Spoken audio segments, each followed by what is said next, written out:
Chapitre 39. Le volcanisme. Le temps qu'il fallut pour former la famille solaire fut beaucoup plus long que celui qui s'est écoulé depuis que le Soleil s'est éclairé. Les planètes ont donc peu évolué depuis lors. C'est pourquoi on peut lire à travers elles ce que fut l'évolution du volcanisme, qui commence dès après leur naissance. Cette lecture est fort importante pour parachever la compréhension des formations, car il est impossible de connaître ce qu'est l'activité volcanique par les seules observations que l'on fait d'elle sur Terre. Examinons alors nos planètes dans leur contexte initial, lorsqu'elles étaient encore actives et chaudes. Dans ce premier ordre, avant l'éclairement du Soleil, on trouvait vraisemblablement Pluton, la Lune, Mercure, Mars, Vénus, la Terre, puis la planète inconnue, Jupiter, Saturne, Uranus, Neptune. À travers ces astres, on peut également considérer l'évolution d'un seul, chacun étant comme une séquence de ce qu'il fut dans le temps. Le sol des planètes. En ce qui concerne le seul volcanisme, sur le sol de la Lune et de Mercure, on ne trouve que des cratères. Sur le sol de Mars et de Vénus, il y a des cratères semblables et des volcans. Sur Terre, les cratères sont presque tous effacés par les rétractions successives des couches de surface. Ne restent que des volcans éteints ou actifs. Sur Jupiter, Saturne, Uranus et Neptune, qui n'ont jamais cessé d'élever leur température, le volcanisme est effréné.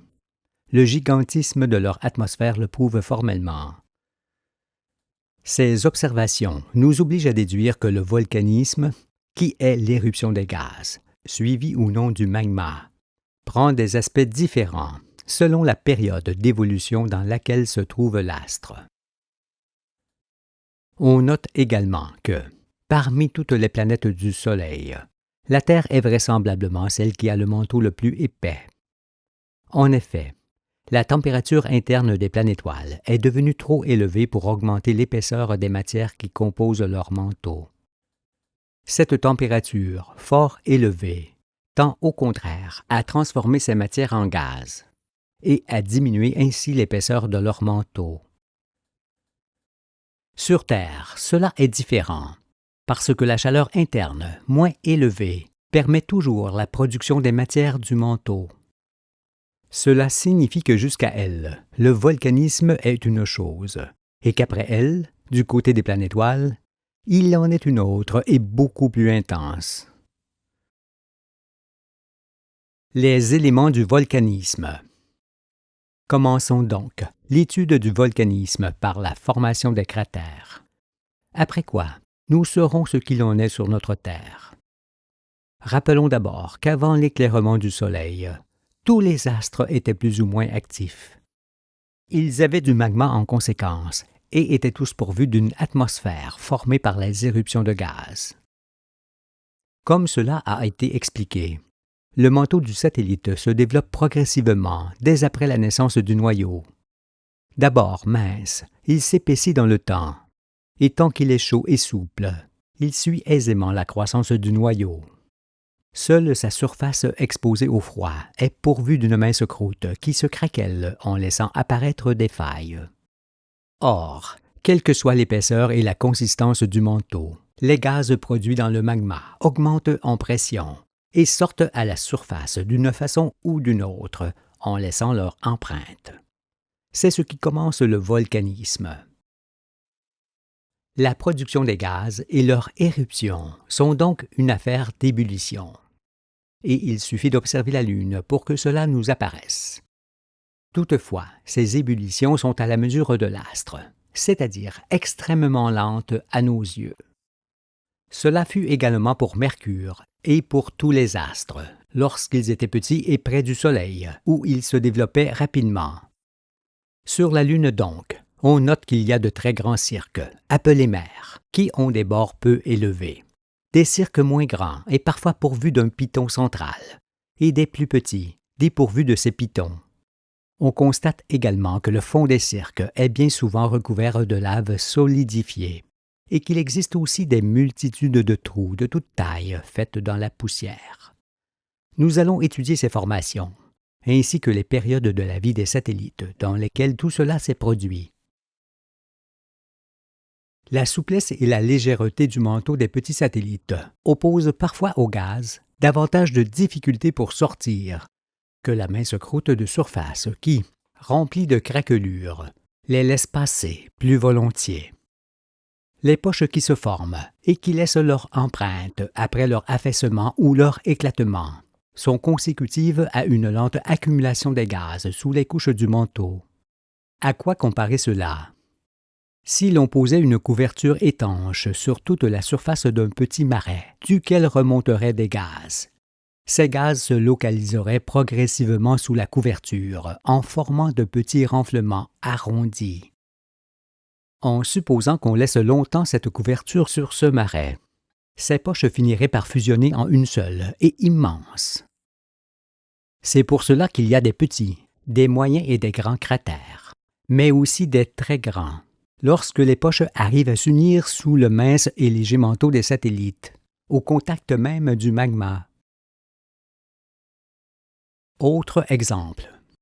Lorsqu'on fait chauffer une pâte sur le feu, on constate qu'il se forme rapidement de petits dômes qui éclatent, puis qui se reforment par le même conduit de gaz. Agrandissons ce phénomène et imaginons que l'on dispose d'un vaste récipient rempli de cette pâte. Si on porte lentement celle-ci à ébullition, dehors par temps d'hiver, on constate que la surface, plus froide, se couvre d'une peau étanche. Les gaz remontent et forment des dômes sous cette peau, à la manière de ce que l'on a vu sur le marais. Ces dômes finissent par éclater ou seulement par s'affaisser aussitôt après que les gaz se soient échappés par le sommet de la voûte qui s'est affinée et déchirée. C'est cet exemple qui montre réellement ce qu'est la formation des énormes dômes de gaz sur un satellite et des cirques qu'ils laissent sur le sol après leur éclatement ou leur effondrement. Plus le satellite est petit, plus les couches de son manteau sont fines, chaudes, souples, légères et d'autant plus légères que sur ces petits astres, la pesanteur est très inférieure à celle qui règne sur Terre, par exemple. Les gaz n'ont alors aucune difficulté pour les soulever. Si donc, au contact du magma de ces petits astres, il se forme une poche de gaz, pouvant avoir jusqu'à 100 km de diamètre, pendant qu'il s'en forme une autre aussi grande un peu plus loin, toutes deux peuvent finir par se rejoindre. Dans ce cas, elles formeront ensemble un seul dôme arrondi qui ne cessera de croître et qui sera comparable à une vasque renversée sur un liquide, mais pouvant atteindre 1000 km de diamètre. En raison de la rotondité d'un petit astre, une telle poche en formation aura obligatoirement une base circulaire. Celle-ci sera une voûte peu prononcée, mais très étendue, contenant une grande nappe de gaz dont la pression est peu élevée. Une telle poche ne peut grandir indéfiniment, mais le fera jusqu'à ce que la rotondité du satellite s'y oppose et l'arrête. Ces dimensions sont donc proportionnelles à la circonférence de l'astre et au maximum permis par cette circonférence, ce qui peut donner des renflements de très grande dimension qui, lorsqu'ils s'affaissent, laissent une vaste dépression circulaire aux bords peu élevés. De telles poches de gaz n'éclatent probablement pas, mais s'affaissent certainement. Il en est ainsi parce que, lorsque tout le manteau est décollé du magma et lentement soulevé par les gaz, la partie supérieure de la voûte s'affine et se déchire, comme cela a été dit, en laissant apparaître une ouverture béante. Les gaz s'échappent alors par cette ouverture, et le manteau s'affaisse sur le magma.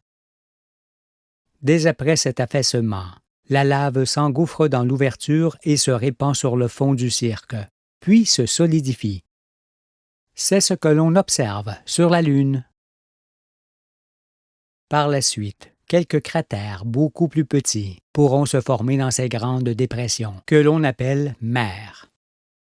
Toutefois, les gaz sortiront plus aisément à l'extérieur de ces mers, dont le fond, composé de lave solidifiée, est plus dur et plus rigide que partout ailleurs. C'est aussi en raison de cette solidité que ces mers circulaires sont entourées partiellement de hautes montagnes. En effet, leurs bords solides ont servi de point d'accrochage aux grandes rétractions des couches chaudes qui se refroidirent entièrement lors du chambardement.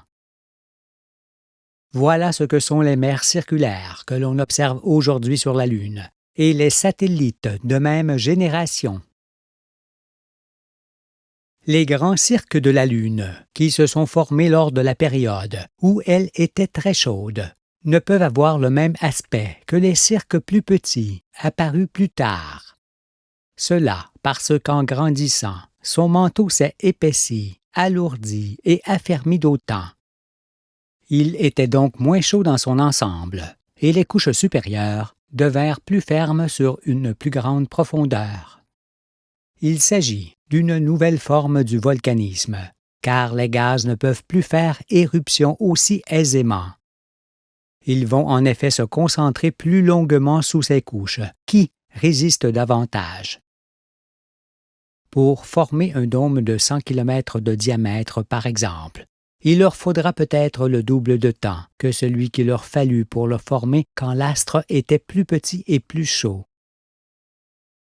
Ces derniers dômes seront moins grands et exploseront violemment cette fois, en laissant de longues traînées dans la poussière des environs du cirque, et au centre duquel on remarquera souvent un piton central. Ces longues traînées, partant de certains cirques, sont forcément consécutives à l'explosion d'un dôme. Pourquoi cela? Parce qu'en raison de la moindre pesanteur et de la petite circonférence du satellite, des roches violemment projetées frôlent la surface du sol sur de grandes distances. Leur projection crée des tourbillons dans l'atmosphère qui soulèvent la poussière en laissant des traces. Ce sont ces traces que l'on observe aujourd'hui autour des cratères derniers-nés de la Lune. Je rappelle que ces cratères se sont formés pendant que la Lune, satellisée autour du Soleil, possédait encore son atmosphère. Cette figure illustre la façon dont apparurent, sur les satellites, les cratères de taille moyenne. Les gaz se localisent tout d'abord sous les couches du manteau, en contact avec le magma, et forment une poche inférieure dans laquelle ils montent en pression. Lorsque leur pression ne peut plus être contenue, les gaz traversent alors le manteau et remontent vers la surface jusqu'à ce qu'ils rencontrent les couches supérieures, plus étanches, qu'ils ne peuvent traverser. Ils s'accumulent alors sous ces dernières couches et les soulèvent de force, ce qui forme un dôme qui finira par éclater violemment. Pourquoi se forme-t-il parfois un piton au centre du cirque? Lorsque les gaz sont arrêtés par les couches supérieures qui résistent, leur pression monte. Cette pression a aussi pour effet de tenir repoussé le magma sous le manteau, de part et d'autre du conduit. Il y a donc deux chambres formées par les gaz et reliées entre elles. La chambre supérieure en forme de voûte, sous les couches de surface, et la chambre inférieure, sous le manteau, qui tient le magma à distance.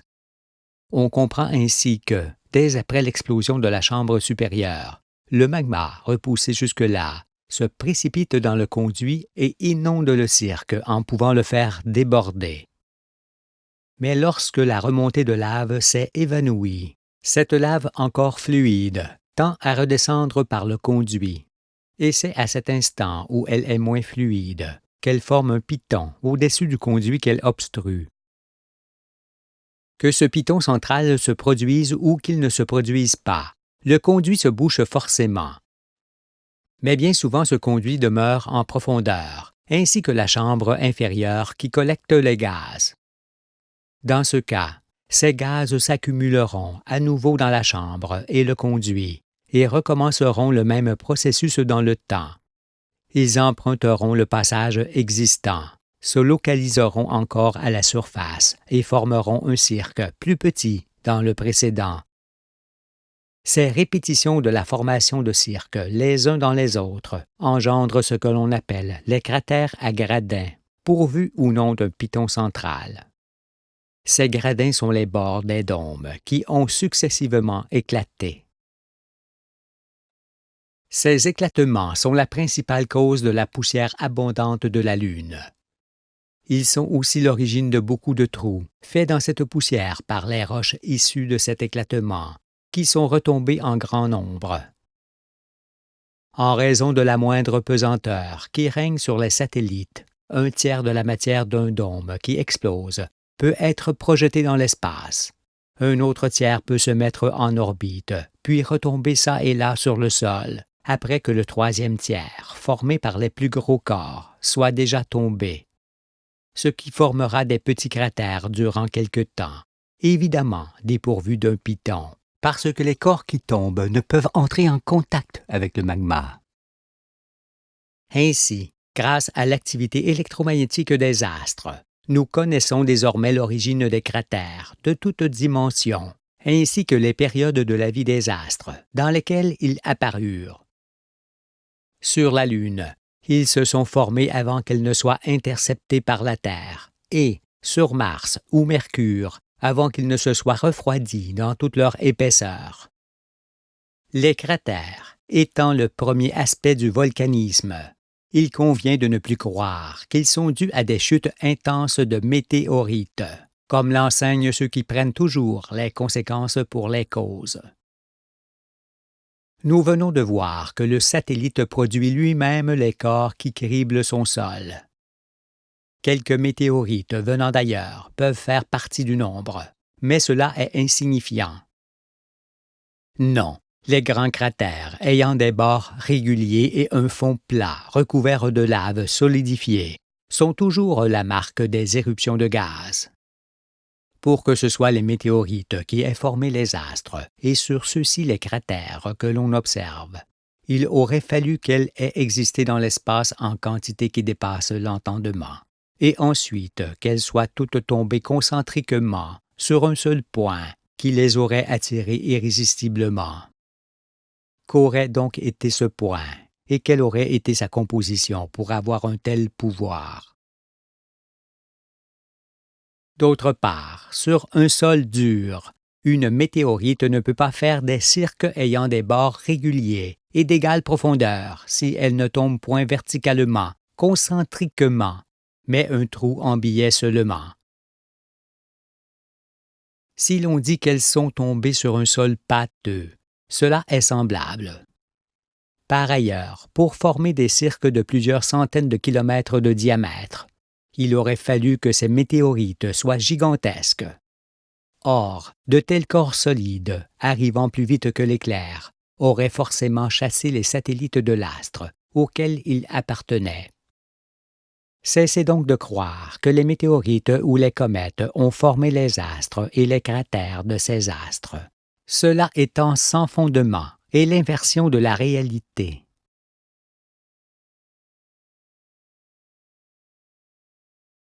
Le volcanisme sur Mars et Vénus.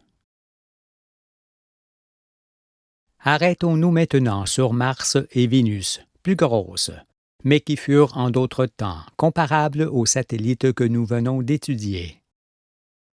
Sur ces planètes, on trouve quelques volcans en plus des nombreux cratères faits avant la formation de ces volcans.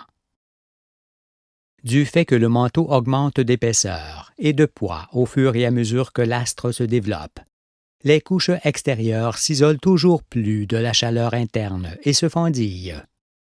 C'est ce qui forme les failles qui donnent plus d'aisance à l'évacuation des gaz. Quand cela se produit sur un astre, c'est donc la fin de la formation soutenue des cratères explosifs et le commencement du volcanisme plus tranquille, qui, toutefois, est de même nature. Que ce soit sur Terre ou sur les autres planètes, les volcans sont produits par les gaz, puis par la lave qui suit ces gaz en empruntant leurs conduits. Alors, direz-vous, pourquoi les gaz et la lave ne continueraient-ils pas à emprunter le conduit au centre d'un cratère, jusqu'à former progressivement un volcan massif? Je réponds qu'en effet cela se produit, mais fort rarement, parce que le manteau bouge sous les contractions qui finissent par détruire les cheminées. Un volcan ne peut durer éternellement pour cette raison, et les nouveaux qui se créent apparaissent tout au long des failles. Cependant, quelques conduits originels de gaz et de lave demeurèrent sur Mars et Vénus et donnèrent d'immenses montagnes volcaniques. Pourquoi ces volcans sont-ils aussi gigantesques? Parce que quelques volcans actifs, répartis çà et là autour d'un astre, suffisent à évacuer tous les gaz qui courent sous le manteau de cet astre. Ces volcans sont donc continuellement actifs. De ce fait, ils engendrent d'énormes massifs basaltiques. Le volcanisme terrestre. Sur Terre, où les volcans sont plus nombreux, nous allons voir pourquoi.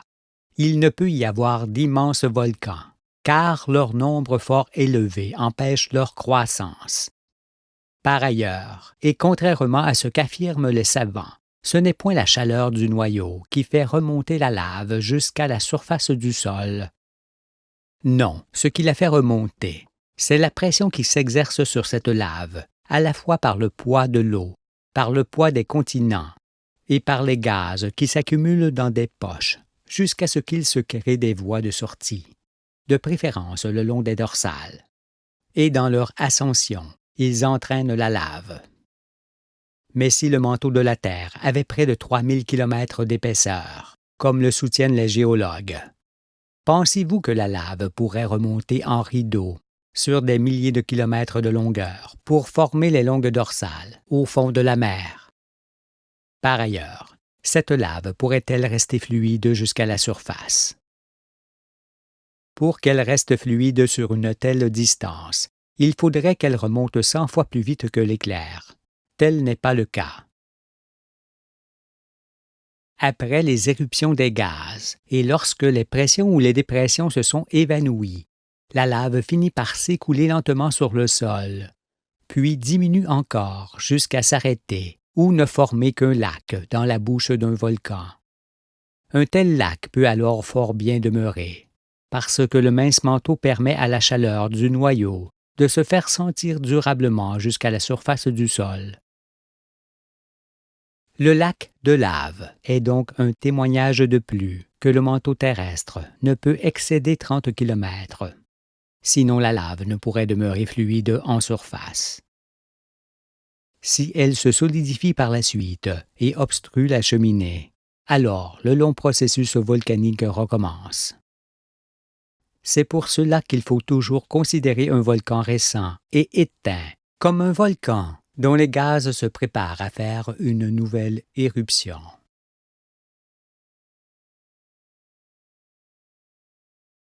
La ceinture de feu bordant l'océan Pacifique. Nous allons confirmer encore que le manteau est de faible épaisseur et que sa consistance est comme celle d'une coquille qui limite sa pression sur le magma. Si donc un choc brise cette coquille en deux parties, le poids de ces deux calottes se fera sentir d'un coup sur le magma et engendrera un formidable volcanisme le long de cette cassure. C'est ce qui s'est produit avec l'arrivée de la Lune, car le choc brisa la coquille terrestre en deux parties presque égales, comme voici.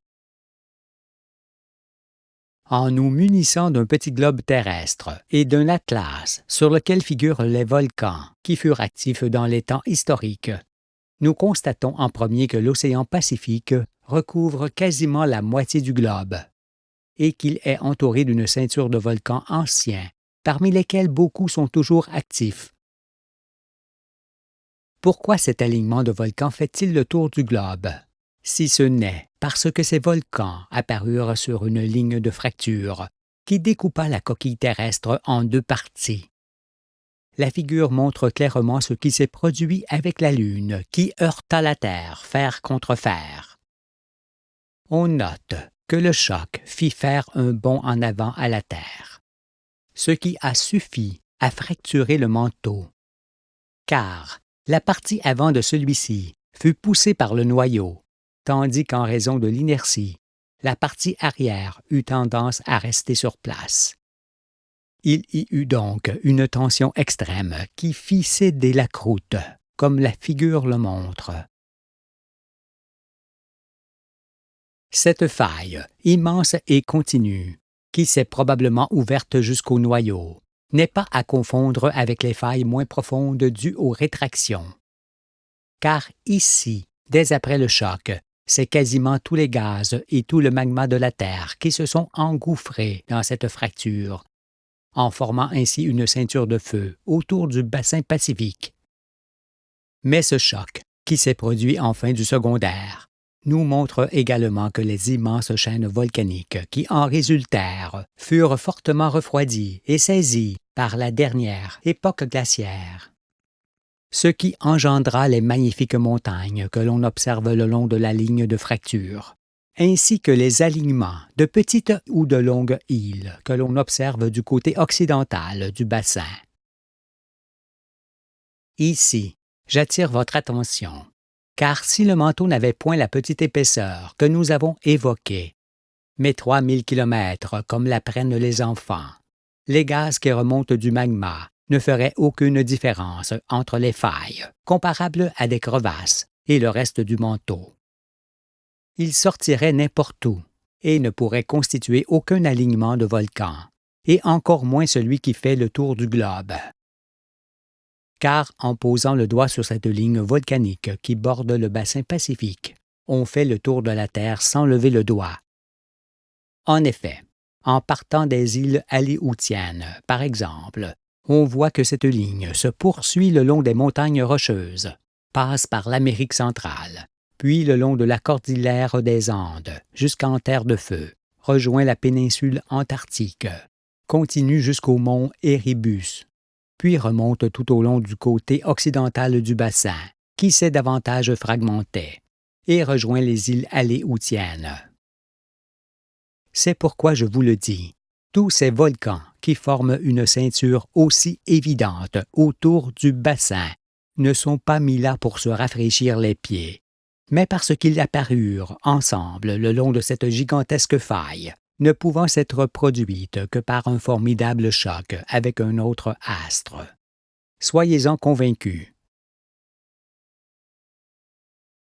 Si le jour du choc avec la Lune, nous avions été, depuis l'espace, les témoins oculaires de ce qui s'est produit, alors nous aurions vu apparaître une véritable ligne de feu autour du globe et des milliers de petits points lumineux sur les lieux mêmes de l'impact, au milieu de l'océan.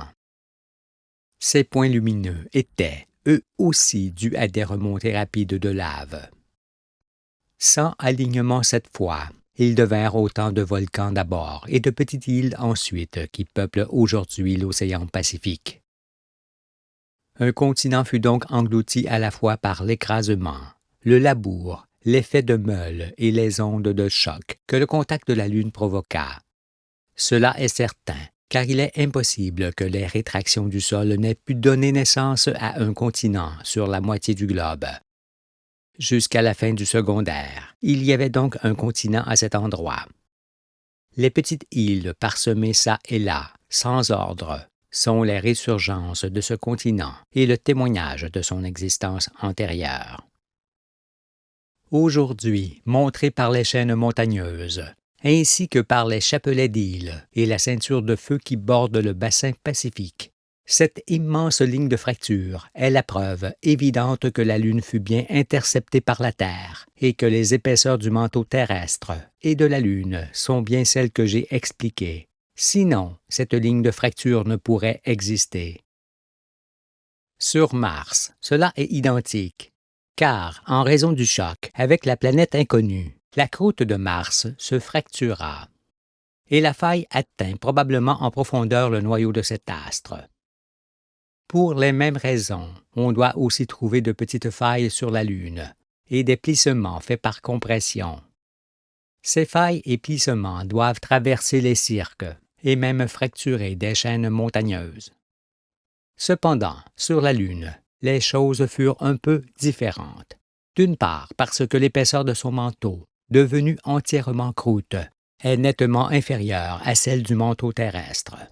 et d'autre part, parce qu'en raison de son refroidissement, ce manteau était déjà entièrement rigide et solidement collé au noyau lorsque le choc eut lieu. Par ailleurs, et en raison du travail de la planète, on comprend que cette faille produite par la Lune présente une activité sismique continuelle.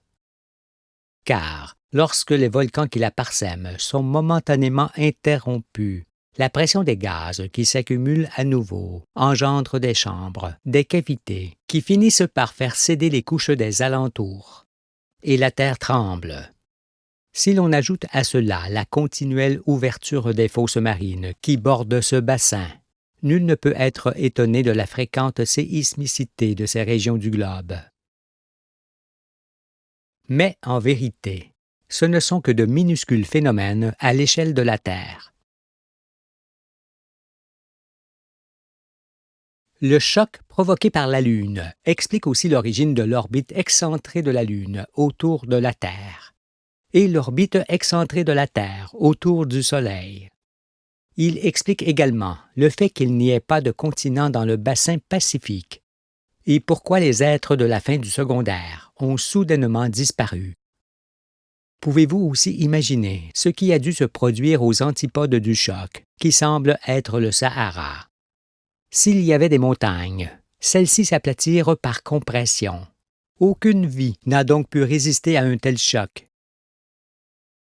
Outre cela, cette image du contact de la Lune avec la Terre montre sans ambiguïté l'épaisseur des manteaux, l'origine de la ceinture de feu, le volcanisme, les tremblements de terre, l'interception de la Lune, et confirme le chambardement de la famille solaire, les airs, l'explosion de l'atmosphère du Soleil, et aussi que ce dernier était autrefois comme Jupiter.